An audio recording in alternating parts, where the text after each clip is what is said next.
અગાઉ થરાદ જિલ્લાનું નવનિર્માણ થયું છે, ત્યારે થરાદ તાલુકા સમસ્ત અનુસૂચિત જાતિ સમાજ દ્વારા થરાદના લોકપ્રિય માનનીય ધારાસભ્ય અને વિધાનસભાના અધ્યક્ષ શંકરભાઈ ચૌધરીનો શૈક્ષણિક સંકુલ થરાદ ખાતે સન્માન સમારોહ કાર્યક્રમ યોજાયો. સ્ટેજ ઉપર ઉપસ્થિત તમામ આગેવાનો, વડીલો, બાપજી, બધાના નામ નથી લેતો, તમામ સન્માનનીય આગેવાનો, આપણા પૂર્વ એમપી પરબતભાઈ પટેલ, જેમણે ઉદારતાપૂર્વક આ સંસ્થાના કામની શરૂઆત થાય સારી અને ત્યાં હોલ બને એ માટે 20 લાખ રૂપિયાની પોતાની સંસદની ગ્રાન્ટમાંથી એમણે સંસદ સભ્ય હતા ત્યારે અનુદાન ફાળવ્યું હતું અને એનું આજે ખાતમુહૂર્તનો પણ કાર્યક્રમ રાખ્યો. એટલે તમારા બધા વતી પણ માન્ય પરબતભાઈને ખૂબ ખૂબ હૃદયથી આપણે વડીલ તરીકે અમને અભિનંદન આપીએ. તમારા બધાનો મારા હૃદયથી આભાર માનવો પડે કે જિલ્લાના નવી રચના થઈ તો બધાએ પક્ષાપક્ષીથી ઉપર ઉઠીને સામાજિક તાણાવાણાથી બાકી બધા જોડાઈને બધા સમાજોને ભેગા કરીને તમે આજે અમારો સન્માન કાર્યક્રમ રાખ્યો છે. આ માત્ર અમારા કોઈ વ્યક્તિ સન્માન એવું નથી, પરંતુ આપ સૌએ સારા કામનું સન્માન કર્યું છે, રાજ્ય સરકારના આ સારા નિર્ણયને સન્માન કર્યું છે. એના માટે હું સમગ્ર સમાજનો હૃદયથી ખૂબ ખૂબ આભાર માનું છું. અને એ પણ સારું કર્યું કે દરેકને ભેગા કર્યા. વાલ્મીકી સમાજ હોય તો એમને પણ કીધું, ગુરુ બ્રાહ્મણ સમાજ હોય તો એમને પણ સાથે જોડ્યા અને બધા સમાજોને સાથે રાખીને તમે જે ભેગું કર્યું એ માટે મેઘવાલ સમાજની વાડીની અંદર અહીંયા જ્યાં સંસ્થા જે બને છે ત્યાં બધાને સામૂહિક રીતે ભાઈઓ બહેનો વ્યવસ્થિત બધી સંસ્થાઓ જે છે અલગ અલગ યુનિટો હોય બધાને તમે જોડ્યા. આપણે ત્યાં એજ્યુકેશનની અંદર અધિકારીઓ હોય, પદાધિકારીઓ હોય, જે એમનો પણ સન્માનનો કાર્યક્રમ અહીંયા રાખ્યો. આ બહુ સરસ કાર્યક્રમ રાખ્યો. આ સમાજની એકતા હું એને સમજુ છું અને આ સમાજની એકતા માટે તમને બધાને અભિનંદન. નહીતર અહીં કોંગ્રેસ વાળા ભાજપ વાળા બધા ભેગા ના થાય તું શકે. આ બધા ભેગા થઈને એક સારો નિર્ણય, નહીતર આમ ગામમાં ભેગા થવું બહુ કાઠું હોય છે. તમે આ બધા એક મત બનીને જે આ નિર્ણય કર્યો છે, હું માનું છું કે સમાજની પ્રગતિની શરૂઆત થઈ ગઈ છે એવું હું સમજુ છું. શિક્ષણની સંસ્થામાં આવડો નિર્ણય કરવો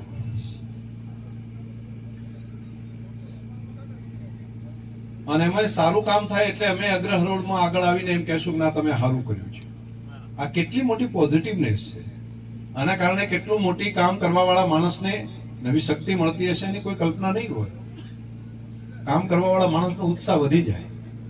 આ તમે જે ભેગા થઈને આ વાત કરો છો ને, તો એક જે કામ કરતો હોય ને એ માણસને એમ થાય અરે હું કામ કરું છું એની કદર છે, હું જે કંઈક કરું છું એનું મૂળ છે. તો એના કારણે કરીને હજુ વધારે કામ કરવા માટેની નવી શક્તિ મળતી હોય છે.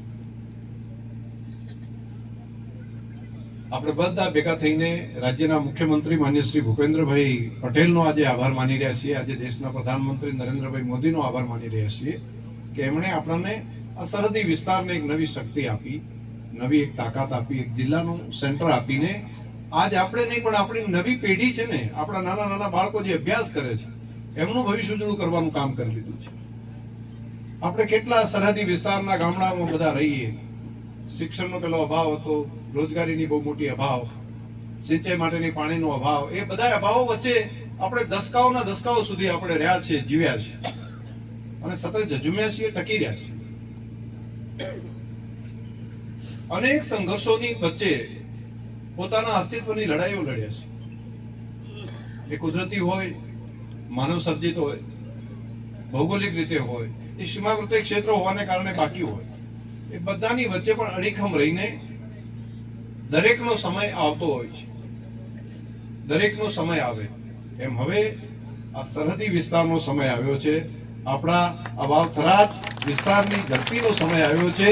એના તમામ જ્ઞાતિ સમાજનો સમય આવ્યો છે. જેમાં ગરીબમાં ગરીબ માણસ હશે એનું પણ ઉત્થાન થાય એના માટેનો સમય આવ્યો છે. એ સમયની શરૂઆત અને સમયની શરૂઆતને તમે પારખી છે. એટલે તમે બધાને પારખવાનું કામ કર્યું છે. અહીંયા વકીલો બધા આવ્યા હતા, આખું બહાર આવ્યું હતું. સૌથી વધારે વકીલો મને લાગ્યું કે MP સાહેબ કહેતા હતા કે સૌથી વધારે શિક્ષક મિત્રો છે. મેં કીધું સાથે સાથે મેં કીધું આમાં વકીલો સૌથી વધારે છે. તો શિક્ષણના કારણે થઈ ગયું. એટલે મેં હમણાં વાત કરી, મેં કીધું હવે એટલે કે અમે સન્માન કરીએ છીએ. મેં કીધું પણ હવે તમે કે હા સાહેબ અમે સમજી ગયા, હવે અમે જિલ્લાના વકીલો. તો આ ક્યાંથી ક્યાં શું થાય એનો અંદાજ આવતો હશે. તો કેવડી મોટું કામ એક એક ઘટનામાં દરેક કામની અંદર થશે. અરે તુલસીભાઈ, મારું એકલો શું કરું, તો તમારા બધાના આશીર્વાદ છે એટલા માટે હું કરી શક્યો છું, બાકી હું શું કરી શકું. તમારા બધા મિત્રોના શુભ આશીર્વાદ છે. અને મને લાગે છે કે તુલસીભાઈ કદાચ મતો આપવામાં કદાચ થોડુંક આગા પાછું 5% 10% થાય, પણ હાથેડું તો કોઈ બોલતું હશે કે આ સારું કરે એનું ભગવાન સારું કરે. આ બાબત તો સ્વીકારું છું ને. એટલે સાચું હોય તો તાળીઓ પાડો બધા.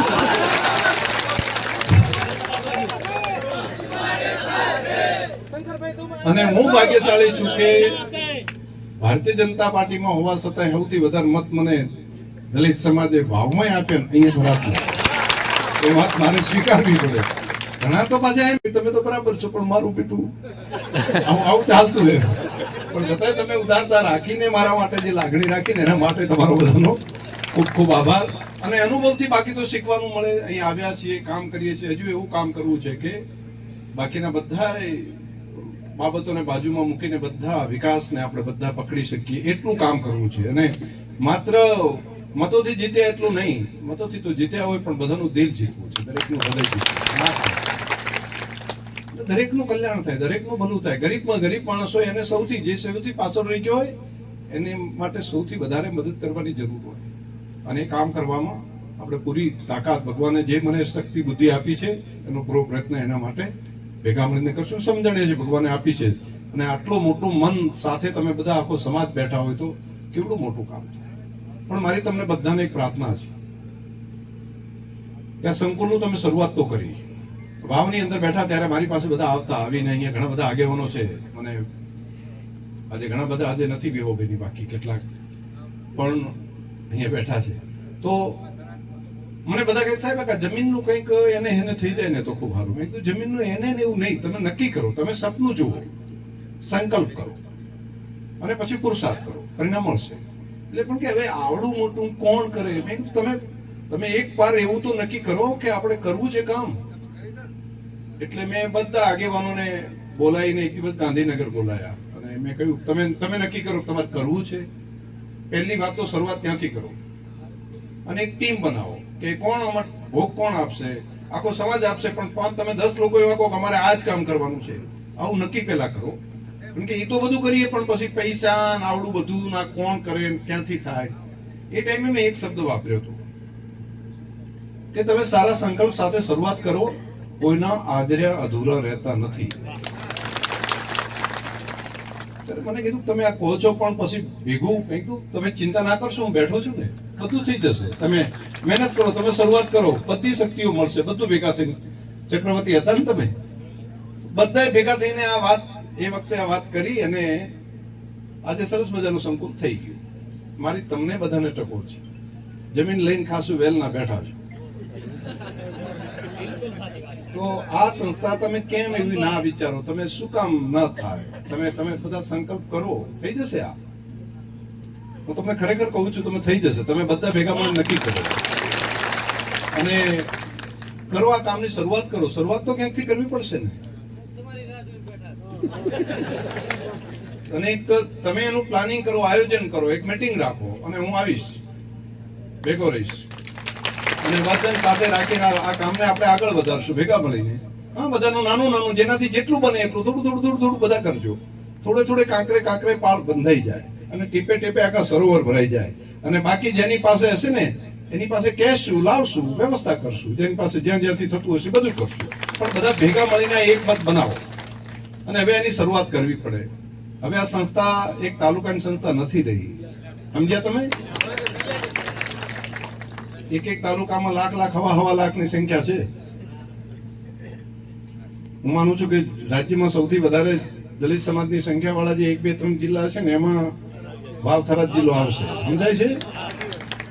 તો આટલી મોટી સંખ્યા જે જિલ્લાની અંદર હોય, થોડું કામ બધા જો ભેગા થઈને કામ કરે તો કેવડું મોટું કામ થઈ શકે. આ જિલ્લાની સંસ્થા ખૂબ સારી થાય. અને અમને એમાં કંઈક નિમિત્ત બનવાનું જો સદભાગ્ય મળશે તો હું પોતાને ધન્યતા અનુભવીશ કે આ કામની અંદર તેનું મુહૂર્ત જરા નક્કી કરો. જે કરવું પડશે એ બધું નક્કી કરશું. અને હા, એટલે મુહૂર્ત એટલે તમારે શરૂઆત કરવાની. તો તમે હારામાં હારું ભેગું કરો અને એક વખત મત એક બનાવો. અને આગેવાની કોણ? તો શિક્ષણમાં જે કામ કરે આગેવાન. હું તો એવું માનું છું જે કરે આગેવાન. ભેગા બેસો, ચર્ચા કરો, વાત કરો, એની સાથે ટીમ બનાવો. અને એમાં મોટું મન બધાએ કરવું પડે. એમાં સૌથી પહેલું શરૂઆત પૈસાની તકલીફ નથી હોતી, મનની તકલીફ હોય છે. મન મોટું બનાવવું પડે.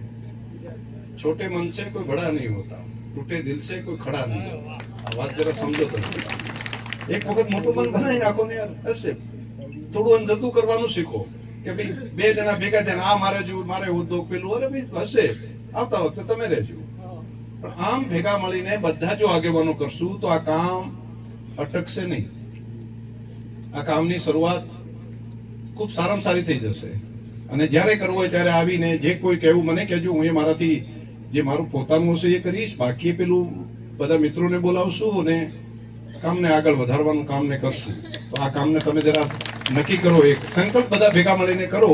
અને એમાં મારા માર્ગદર્શનની જ્યાં જરૂર પડે, મારે જે પેલી લાગે કહેજો. તો એ જ્યારે કરવાનું હોય ત્યારે તમે એને આગળ વધજો. પણ આજે અહીંયા આવ્યો છું ને તો એક 11 લાખ રૂપિયાનું તો આજે જ કહું છું પેમેન્ટ ગ્રાન્ટમાંથી. અને એ કામને આપણે બાકીનું છે એ બધું આપણે આગળ વધારશું. જ્યારે ભેગા મળીને જ્યારે તમે કહો ને એ ટાઈમે આપણે સંયુક્ત રીતે એને આગળ વધારવાનું કામ એને આગળ વધારશું. આપણે કામને ખૂબ સારી રીતે એ કામને કરીએ. પણ કંઈ અધૂરું નહીં રહે. બધું આદરશું ને એટલે એ આદરે અધૂરા કોઈ દિવસ રહેતા નથી. એ આગળ વધશે અને ખૂબ સારું થશે. તો આમ કરવું છે બધાને મનમાં બેહે તો હાથ ઊંચા કરો. બધાનું મન છે ને, થઈ જાય, થઈ જશે આ કામ. તમે બધા સંકલ્પ કરો, બધું થઈ જશે. બધું હારામાં હારું થશે અને કામને આગળ વધારો. હવે તો જિલ્લા સેન્ટર અહીંયા સારા ઇન્સ્ટિટ્યૂટ એજ્યુકેશન આવશે. અહીંયા ક્વોલિટી એજ્યુકેશનના વિસ્તારની અંદર થાય તો ગરીબમાં ગરીબ ઘરનો કોઈ દીકરો કે દીકરી એક પણ સારામાં સારું એજ્યુકેશન મેળવતો થાય એવો સંકલ્પ છે મારો તો. અને એવા ઇન્સ્ટિટ્યૂટ લાવશું અહીંયા ઉભા કરશું આપણે. તો એક નવી પેઢી તૈયાર થશે, આગળ વધશે બધા. અને શિક્ષણ મળશે ને તો બધું થશે.